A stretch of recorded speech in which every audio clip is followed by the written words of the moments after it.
we're not paying attention to the time and we just rushed in. Thank you for your patience.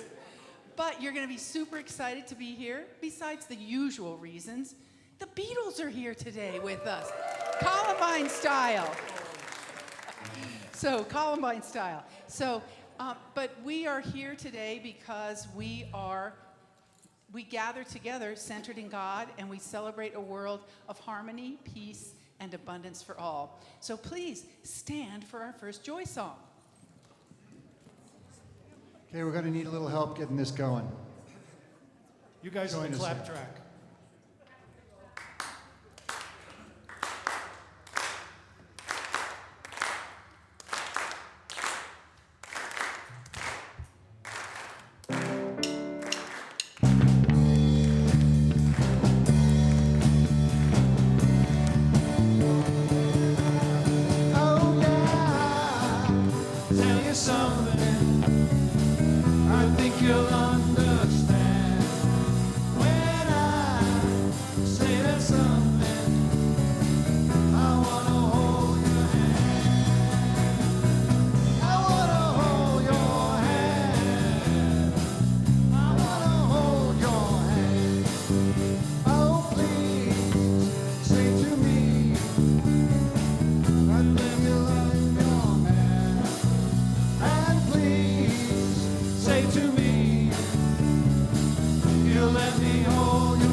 Okay, now that we're all lively, it's time to bring the lively children up.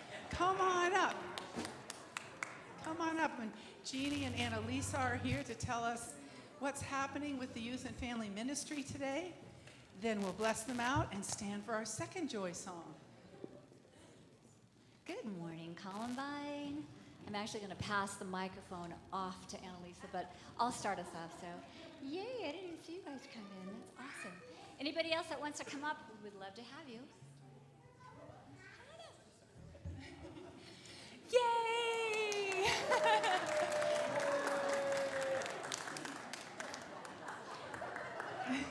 Do you want to come stand up here? Good morning, everybody. Happy Sunday. We are going to be talking about feelings downstairs. Emotions and feelings and how they are a part of us. We experience them, but it's not who we are. And we'll be doing a beautiful project around the weather and how our true self is the sky, and our emotions are the weather that is constantly changing. And so you can talk with your kiddos at home about that and see, especially as we're back to school and all the feelings that we're experiencing. big time for all of us as we start back to school. So, is that good? You can bless us out.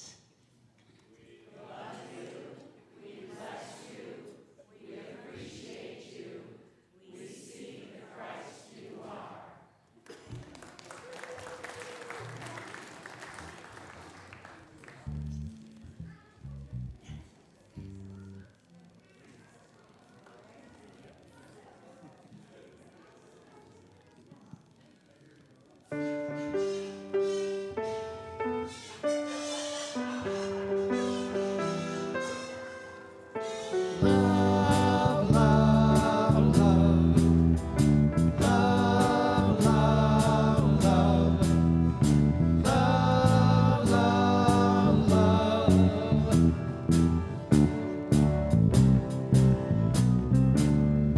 There's nothing you can do that can't be done. Nothing you can sing that can't be sung. Nothing you can say, but you can play the game. It's easy. Nothing you can make that can't be made. No one can save that can't be saved. No one can learn how to play in the time. It's easy. All you need is love. All you need is love. All you need is love. Love. Love is all you need. Love, love, love. Love, love, love. Love, love, love.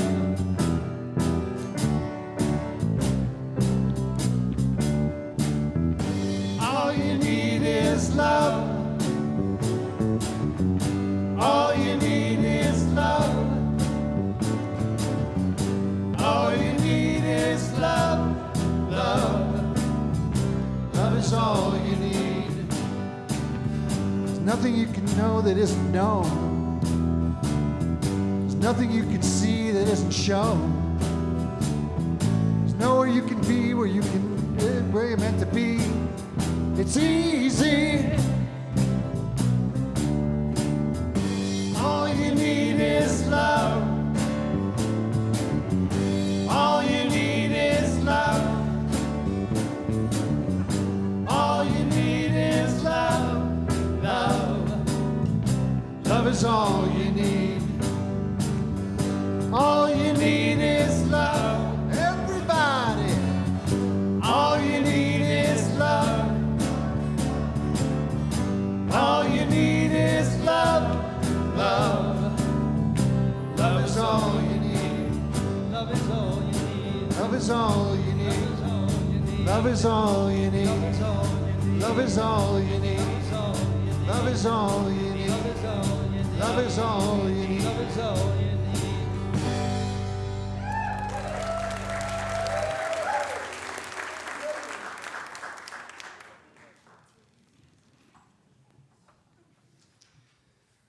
And of course, it begins with loving ourselves. So this is the time when we focus on that for a few minutes at the beginning of our service. So we will begin with quieter music and then with prayer and a bit of silent meditation led by our prayer chaplain, James Stahlcup.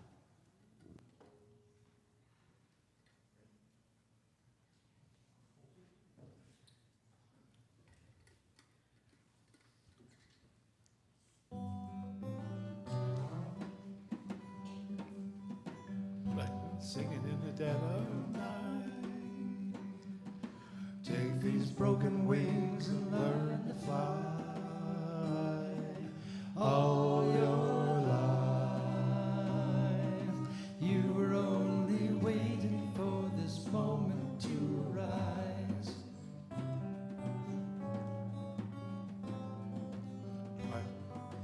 Blackbird singing in the dead of night. Take these sunken eyes and learn to see all your life.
exquisite connection to that infinite place inside of you. Unity talks about how we all have that goddess place, that godness place, that God place, deep inside of us. And I invite you to move into that place now.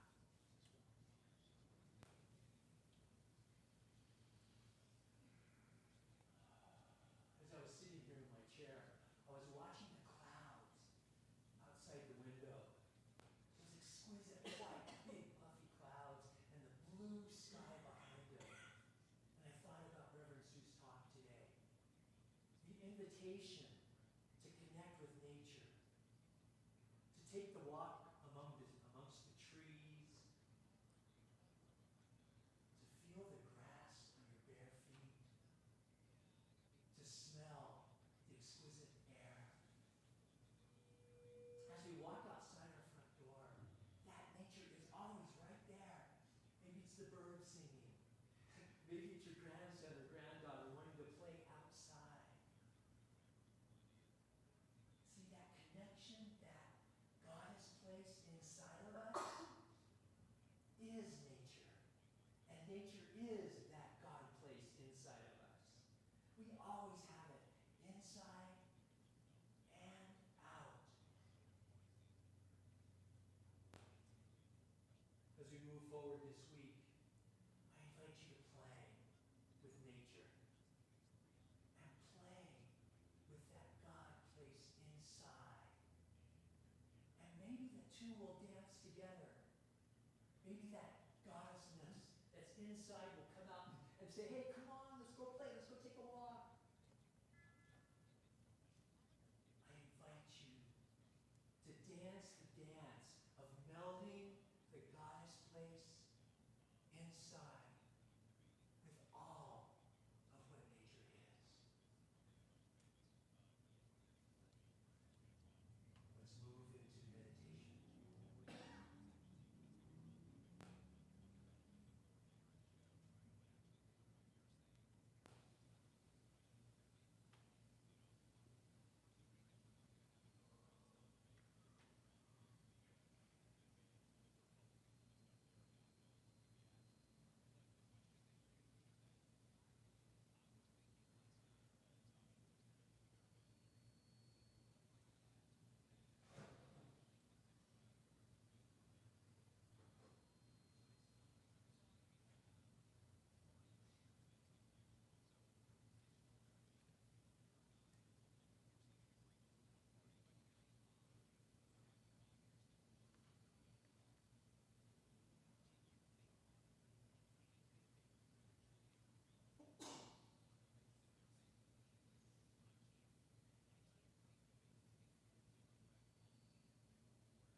sing songs for everyone.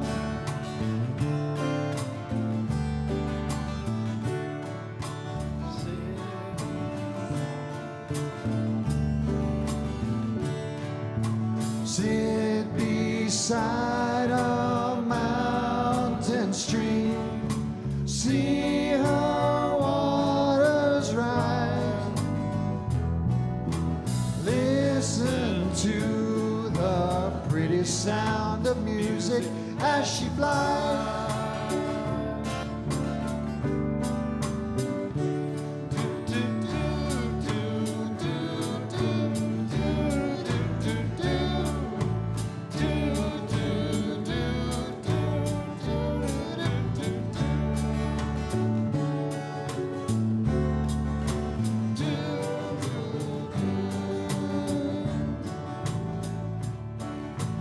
Find me in my field of grass, Mother Nature's son, swaying daisies, sing a lazy song beneath the sun.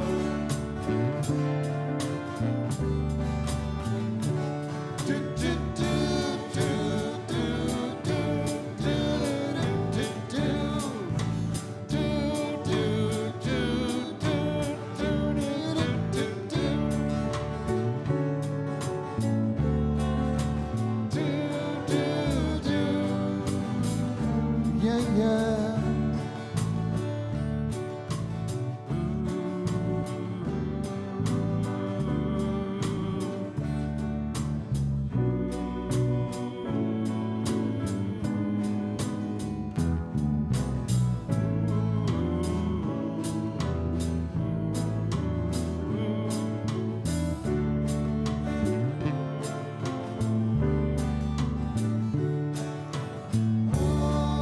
Oh, Mother Nature's son.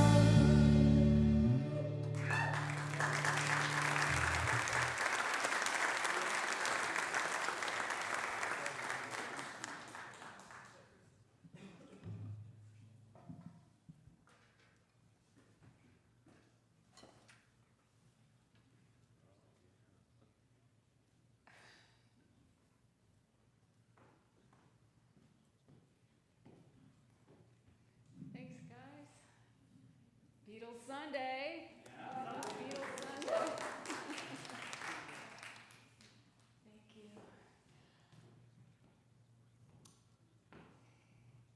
So there was a man and his daughter out for a hike in the mountains, and the daughter looks at her dad, and she looks up at the trees, and she says, "Dad, is it true that God is everywhere?" And he looked down at her and goes, "Yes, sweetie, it's true. God is everywhere." And she said, "Well, I think God just got in my shoe." Children can bring such a sense of wonder and awe and humor to us, and it's amazing. Amazing that yesterday we got to feed many kids. We had a Colorado Feeding Kids event here yesterday. How many of you were there? Were here? Quite a few of you, yeah.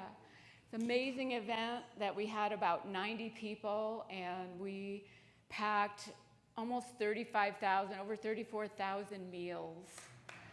Yeah. For children that we don't even know. And it's inspiring to me to witness it. It's inspiring to be a part of it. And it feels good that we're able to do this. That it helps us see how connected we are. That we come together, a group of 90-ish people who have different beliefs and different thought processes and different ways of showing up, and we all show up together on a Saturday morning and pack food, and it's just incredible. Thank Earl and Beth were both here at the first service, and they led it. We couldn't do it without them, but it was fantastic.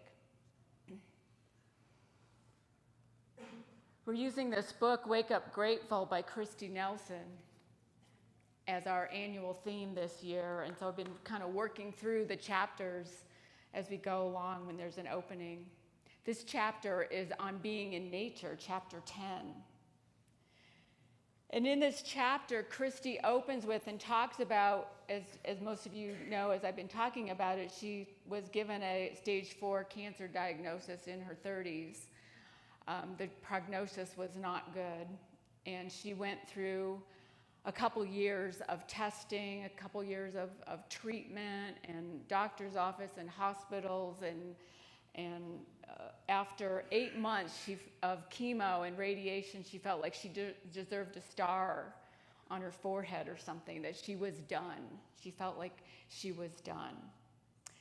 But the risk of reoccurrence was so high that her doctor said they wanted her to do a CT scan every 3 months. So after her first 3-month scan, the doctor said, well, the recurrence is extremely, the risk is really high, so we'd like to harvest some of your bone marrow so that if it does come back, we've got something to work with. And she was just heartsick. Just, she thought she was done. And so she says to the doctor, when will I be out of the woods? And he said, you're never going to be out of the woods. I think, take that in. You're never out of the woods. She was looking for some certainty in her life, some way of moving forward, of knowing that death wasn't imminent. But do any of us have that, ever? We never know when our last day will be. We never know when we're going to take our last breath. There's no guarantees. There's no certainty. We're never out of the woods. We never get that assurance that life is going to be just the way we want it, all rosy, all beautiful, it doesn't work that way.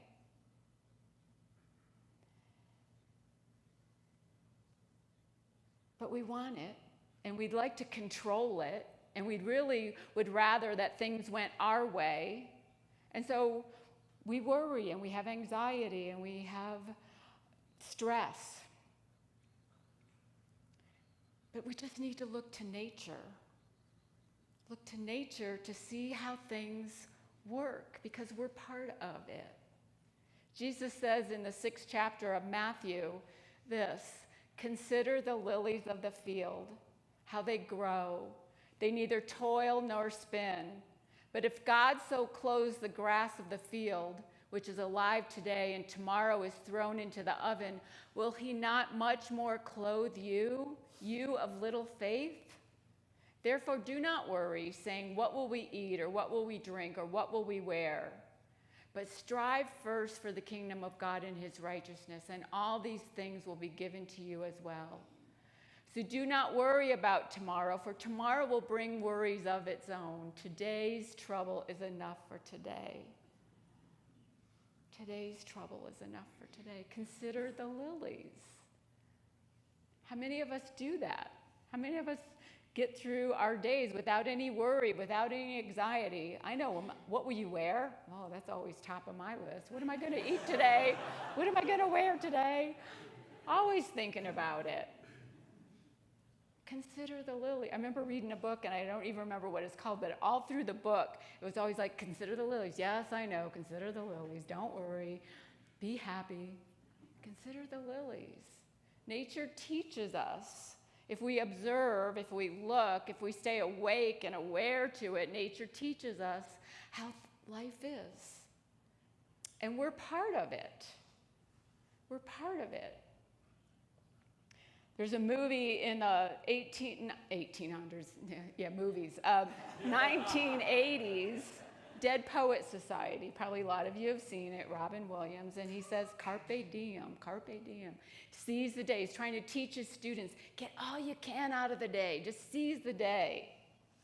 And with all our YOLO and FOMO and all the stuff that we just, want to make sure we get all we can, and it seems so frantic, doesn't it? So I did a little research. Carpe diem, literally translated, means pluck the day, not seize the day. which sounds a lot more relaxing to just pluck. Pluck a little joy, pluck a little blessing, pluck a little happiness out of your day, something out of your day, and savor that. Don't worry. Consider the lilies. Don't worry about every little minute and getting all you can out of it. Nature teaches us to slow down, that life will unfold, that everything has a purpose, and that it will all work out. Maybe not according to the way we want it to work out, but it all unfolds beautifully. Christy Nelson, when she got that message from her doctor, you're never going to be out of the woods, decided, well, if I'm never going to be out of them, I might as well learn how to live in them. And so she decided, after 2 years of being in hospitals and doctors' offices and getting all these tests done and treatment, that she was going to move someplace else. She needed a different setting. And so she moved to Berkshire, New Jersey. It's a rural, wooded area, small town. Oh, good, my New Jersey person's shaking her head. Yes, I got that right. And her body started to come alive. Now, she's in her 30s, and she's in her 60s now. So something worked. Something worked. She says this: the natural world is the very fabric of life. When we allow ourselves to tune in and pay attention, our earth is perpetually nourishing and providing for us, sustaining life and offering its abundance with a breathtaking and consistent flourish. Amid fields, rain, trees, flowers, plants, animals, sky, birds, oceans, and sun, we immediately grasp our own relative stature.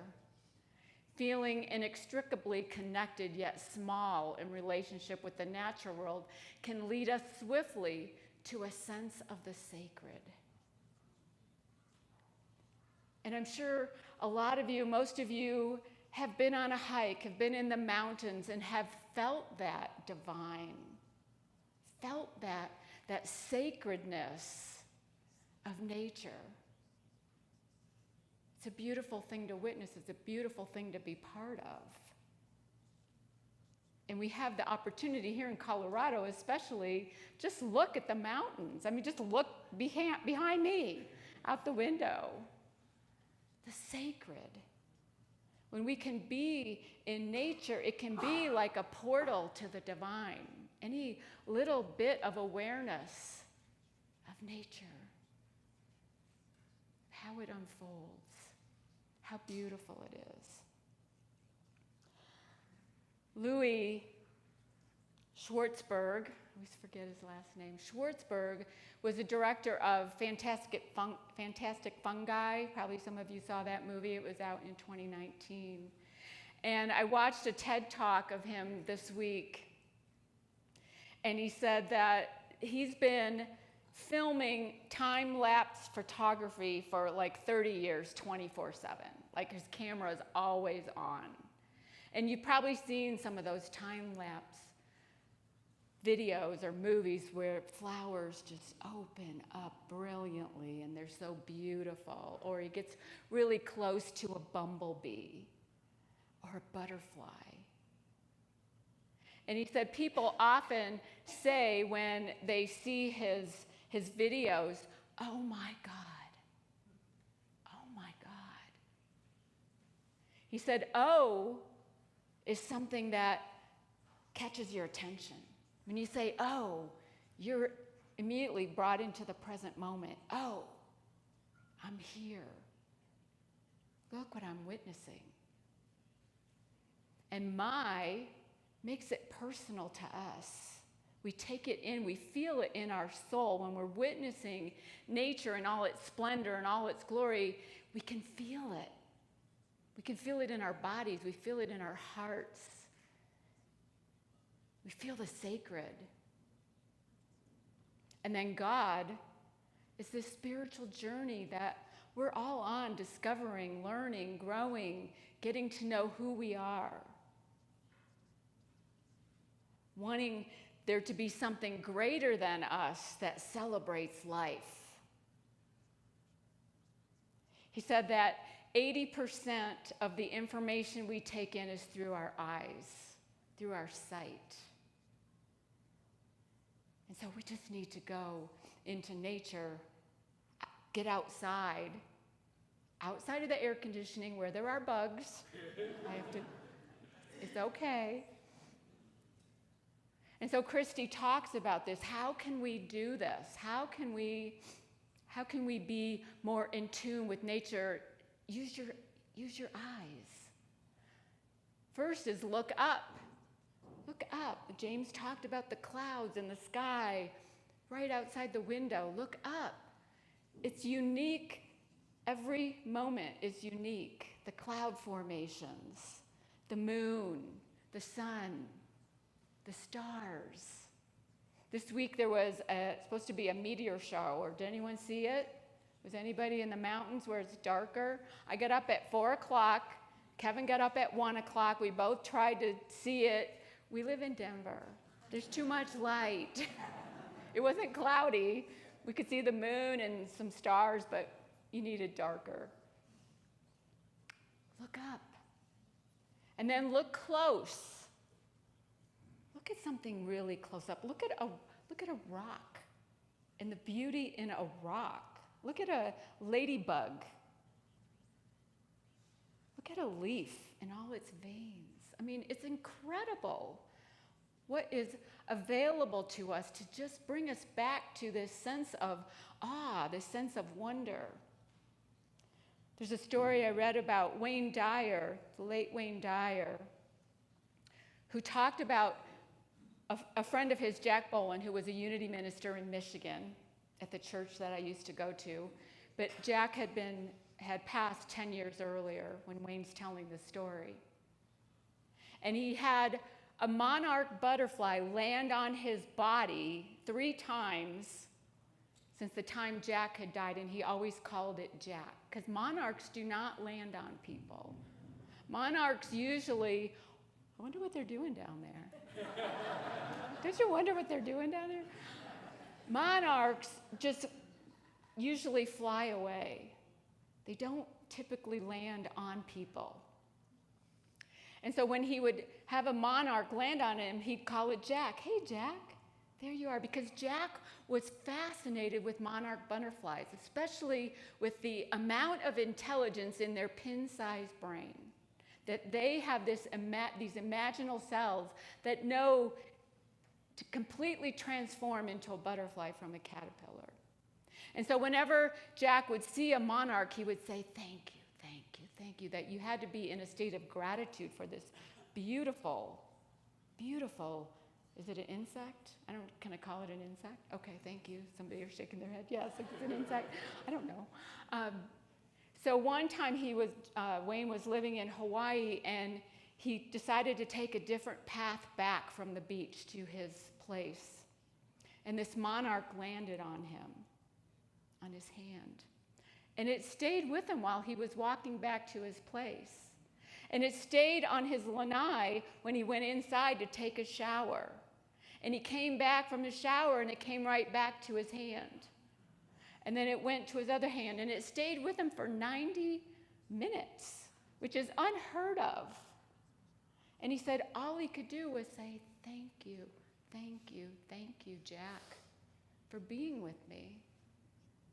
So we want to look up, look close, look at things up close, look at nature up close.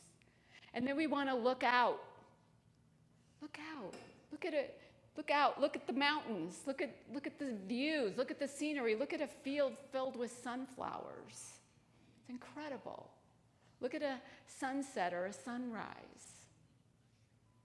When Kevin and I visit Hawaii, which we try to go about once a year, one of the things we like to do almost every night is look at the sunset, is watch a sunset. Watch the sunset. Watch it go down beyond the horizon of the ocean. It's incredible. We go to this place called the Wall. Everybody the locals call it the Wall. It's about this high, and it's just a wall between the road and the beach. And everybody sits on the wall. You bring your little glass of wine, and you watch the sunset. And inevitably, I'm taking lots of pictures, and they're all beautiful and they're all incredible. But how many pictures of the sunset do you need? I need to tell myself sometimes, just stop and enjoy it. Just be present to it. Just love that this is happening, that this nature's way of just lightening up the sky. It's fantastic. There was a husband and wife that were drinking a glass of wine watching the sunset, and the woman says, I love you so much, I don't know how I would live without you. And the husband looks at her and he's feeling, very, is that you or the wine talking? She said, it's me talking to the wine.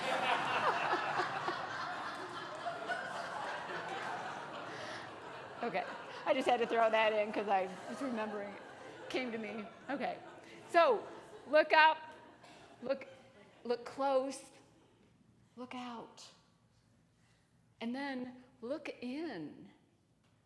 Look in, because we are amazing creatures. We are amazing beings. Look in. In Hinduism, it says that spirituality is a two-step process, that you have to look inward first and recognize all the goodness, all the love, all the innate gifts that we have, and then you bring it forth and you share it. It's love. Pluck the day. Another meaning of pluck is courageous readiness. Courageous readiness for whatever life is going to bring us. Whatever is unfolding, pluck the day. P-L-U-C-K, in case anyone's wondering what I'm really saying. I know, it rhymes with another word. So look in. Look in. Christy Nelson says this: we can be dazzled by ourselves and each other. We can observe the comings and goings of our feeling states and thoughts, growth and loss, relationships, darkness and light, with the same appreciation and curiosity as we do the season and clouds.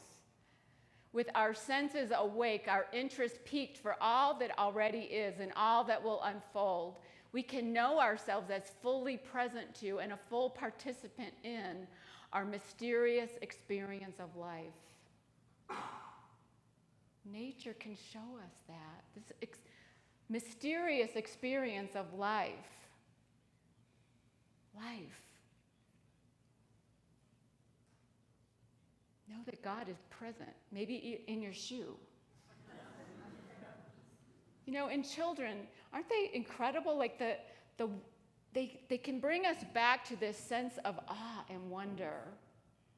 The way they notice things, the way they see things. Yesterday, my daughter sent me a video of my granddaughter, Zoe, who's 10 months yesterday. And she was sitting in her car seat, and Tricia said, she's practicing her wave. She's just doing this, and she's looking at her hand, the Queen's wave, right? She's not a McQueen, but, close. Her grandma is. And then she did this hand.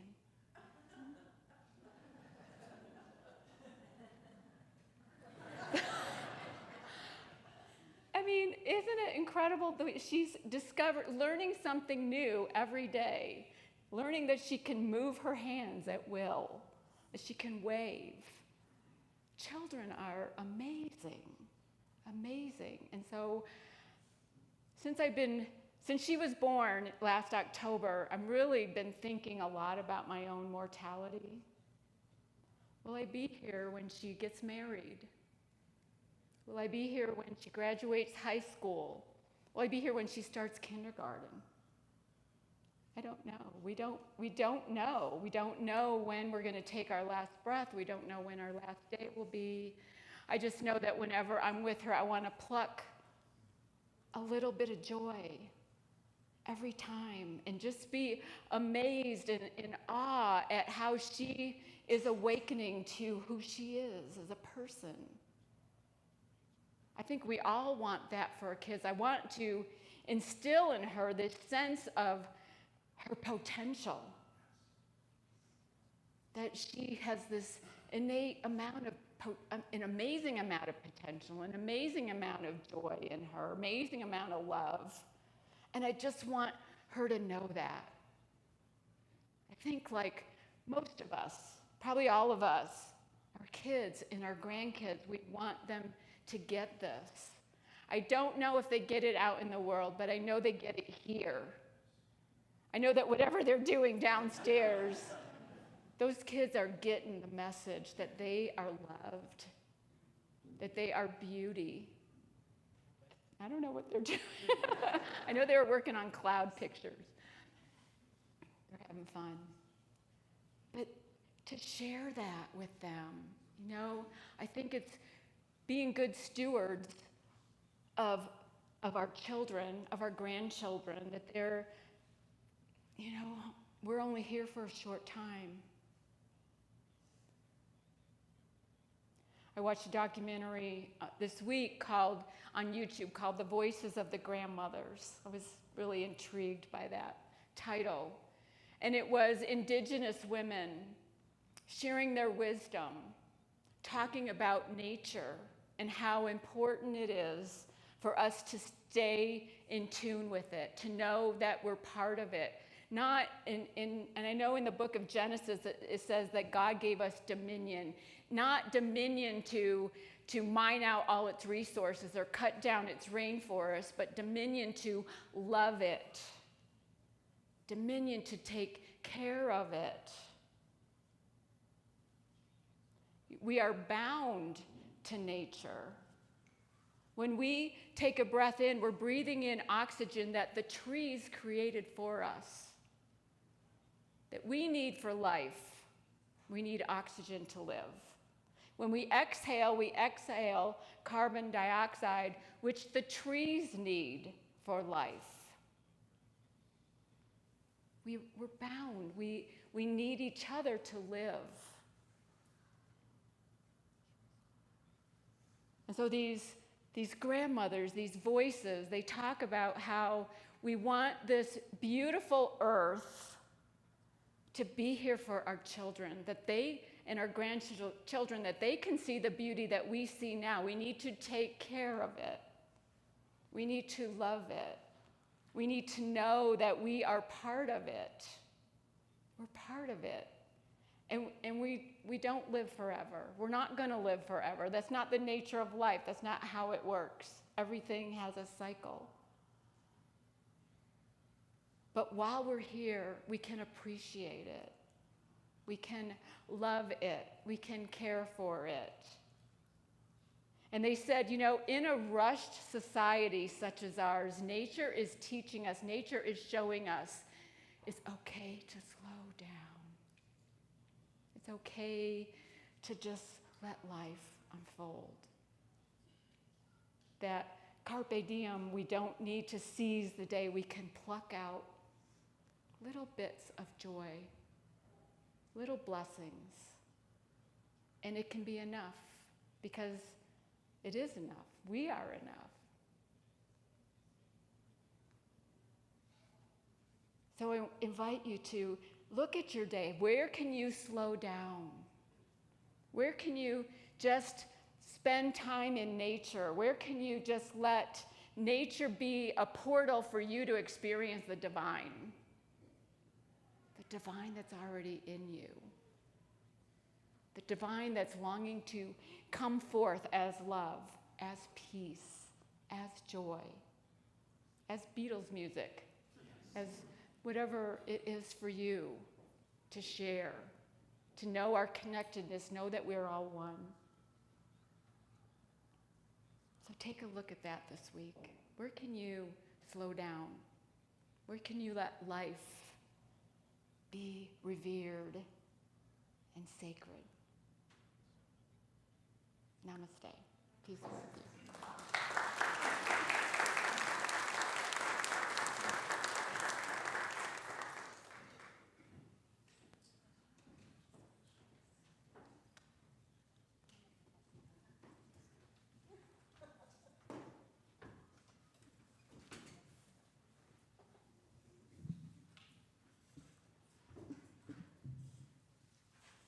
We're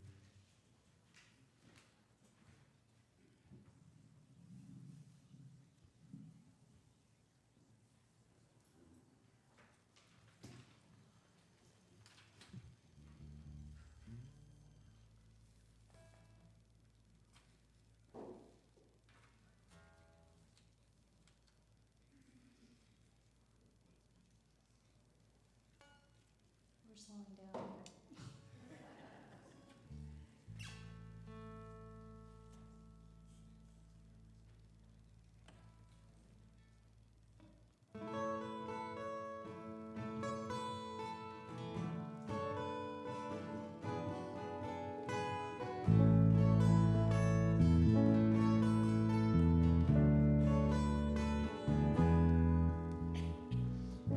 Here comes the sun. Here comes the sun. I say it's all right. Little darling, it's been a long, lonely winter. Little darling, it seems like years since it's been here. Here comes the sun. Here comes the sun. I say it's all right.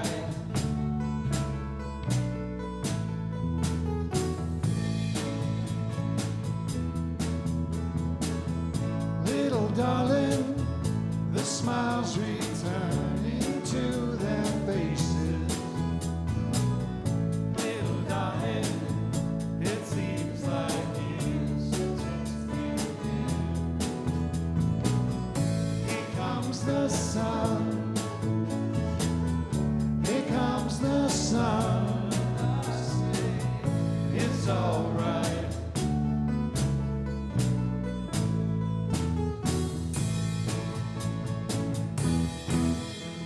Sun, sun,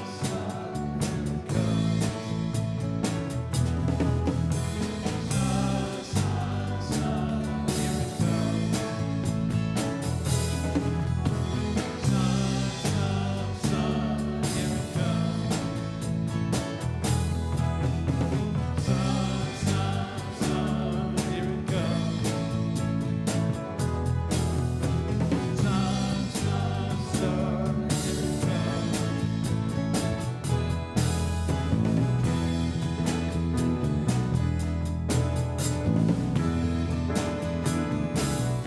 Little darling, I feel the ice slowly melting. Little darling, it seems like years since it's been clear. Here comes the sun. Here comes the sun. I say it's all right.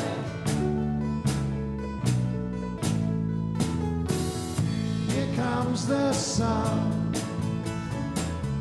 Here comes the sun. I say it's all right.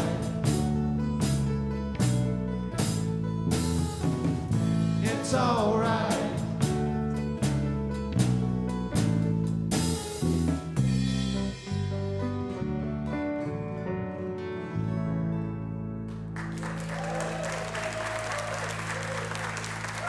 Thank you.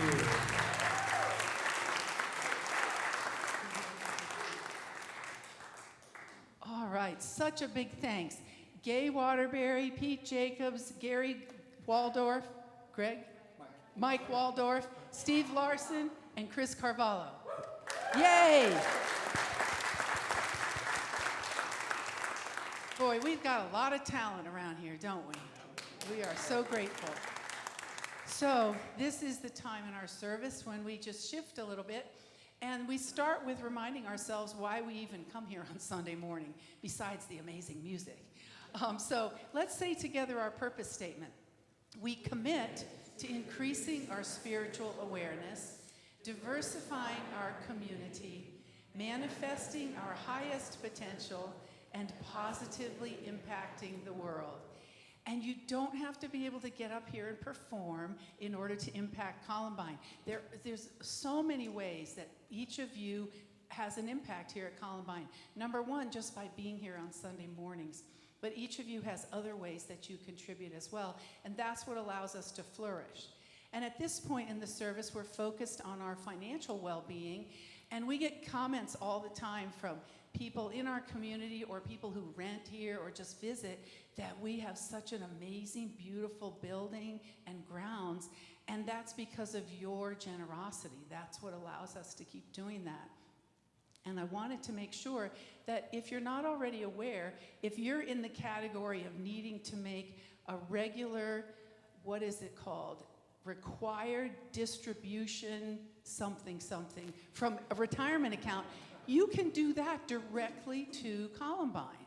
And that's a simple way that you can just send it through the ether, set it up, and then you are helping us to plan ahead a little bit more easily. So that's one of the ways.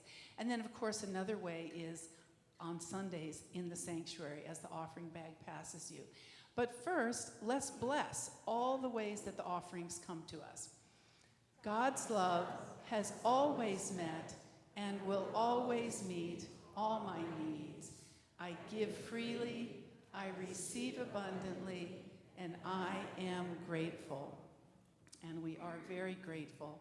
And as the offering bags go through the sanctuary, let's turn and give a wave to our online viewers. You and our production team, hello up there. We couldn't have our online viewers without our production team, so we're very grateful. And there's also then funds for that as well, for people who are online to continue to be able to join us in this way. So thank you in advance and for your past giving. So a few announcements for today. The Board of Trustees will meet today, so if you have any feedback or ideas or compliments, please find a board member. Who are our board members that are here right now? Can you stand up? Terry and Michael and Dave and Linda and Judy. Whoa, the whole gang's here. And Glenn and Sue. So please find one of them and share with them your thanks that they are managing everything here. And then if you have ideas for keeping us thriving. Thank you to everybody who attended the Colorado Feeding Kids event yesterday. We were blessed with the weather. It was warm, but we were really busy and focused on the work at hand. And as Sue mentioned, more than 34,000 meals prepared for children who might be going home to a weekend with very little food. Those packages were all picked up. As soon as we finished, they were picked up by an organization called Food for Thought, and they will be delivered in the next 2 weeks to children all around our area so that they will have some sustenance during the weekend. So we're very grateful for your donations, which allowed us to purchase the food, and then for all the many hands that put it together. And there were many steps involved, so thank you. And our outdoor concert is this coming Saturday. And a really important part about it is tonight at midnight, the pre-sale ticket price of $30 goes up to $40. So connect with me in Foss Hall if you want to order your tickets today. And if you don't know till the last minute, come anyway. We'll be glad to have you. But just keep that deadline in mind. And we're super excited. Something Underground always brings us amazing music. We'll be dancing. We'll be celebrating with one another. There will be food for sale. And all the details for this are in your Thursday email update. And that reminds me, if you're new and you don't know what I'm talking about when I say the Thursday email update, also check with me about how to get on that. It's very simple. I can tag you in that. And let's move on then.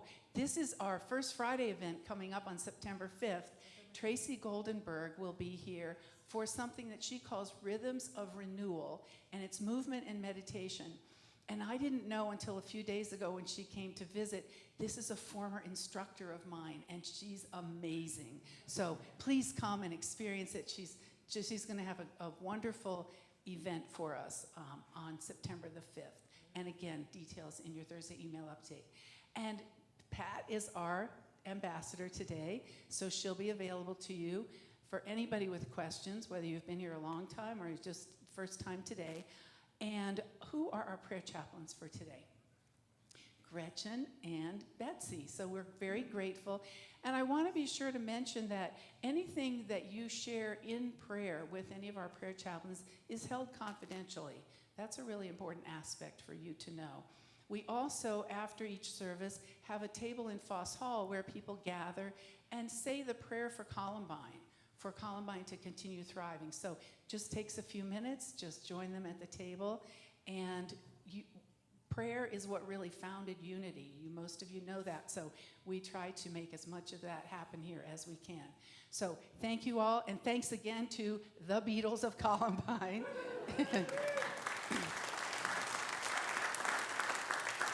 And let's stand for our final song and our prayer for protection.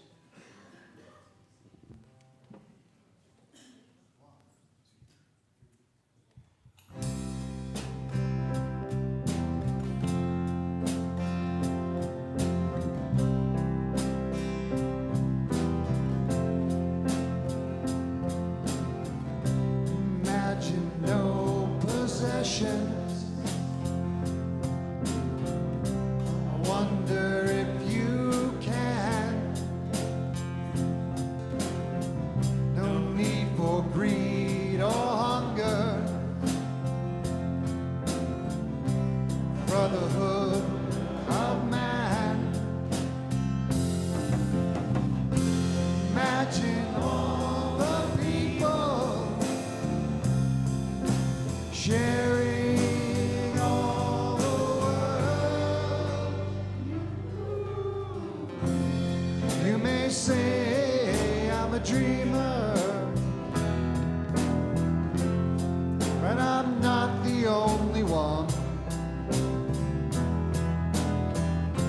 I hope someday you'll join us, and the world will live as one.